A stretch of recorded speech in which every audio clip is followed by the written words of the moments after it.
മനസ്സിനെ ഞെക്കുന്ന ഒരു കാര്യം അവതരിപ്പിക്കാനാണ് ഞാൻ ഇവിടെ വന്നത്. ഞെട്ടരുത്. അപ്പൊ തുടങ്ങാം. തുടങ്ങിക്കോ. രേണു സുധി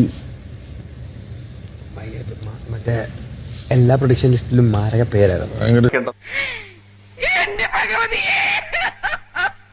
രേണു സുധി വന്നാൽ കത്തുമോ? അവര് ഈ സോഷ്യൽ മീഡിയ കത്തിച്ചോണ്ടിരിക്കാന്ന് പറഞ്ഞാള്.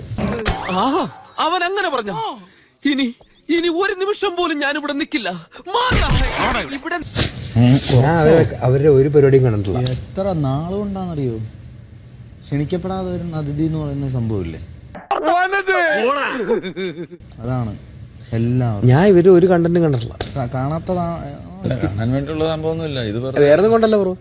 ഇപ്പോ നമ്മുടെ ഫീഡിൽ വരുന്ന വേറെ സാധനങ്ങൾ, നമ്മുടെ ഫീഡിൽ വരുന്ന വേറെ സാധനങ്ങളായിരിക്കും. സ്വാഭാവികം. ഞാൻ ഒരു കണ്ടന്റ് കണ്ടിട്ടില്ല. എന്റെയൊക്കെ ഫീഡിൽ വരുന്ന സാധനമേ അല്ല ഈ ഐറ്റംസ്. പക്ഷേ എന്റെ ഫീഡിൽ നിർബന്ധിതമായിട്ട് കയറി വരുന്ന ഐറ്റംസ് ആണിത്. നല്ല തറവാട്ടി പറഞ്ഞ കുട്ടി.